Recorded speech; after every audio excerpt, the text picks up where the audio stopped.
Қандай әйел жақсы. Таңертең төсегінен күліп оянған әйел жақсы. Еңсесін асқақ, иенін тік ұстап, иіліп сәлем беріп тұратын әйел жақсы.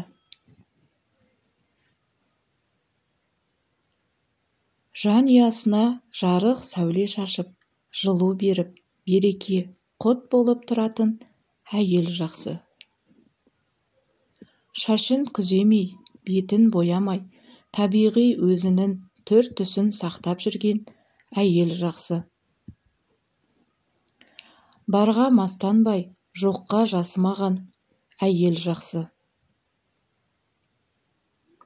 Еңбек ету бақыт, адамның жауы жалқаулық деп, балаларын адал еңбек етуге баулыған әйел жақсы.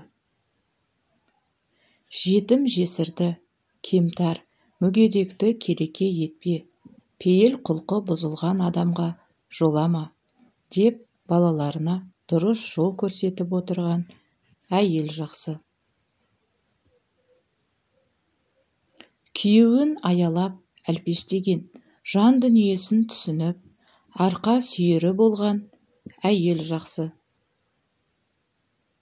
Күйеуінің қабылдаған шешімдерін қолдаған және отбасының ортақ мақсаттарына жетуде қолғабыс болған әйел жақсы.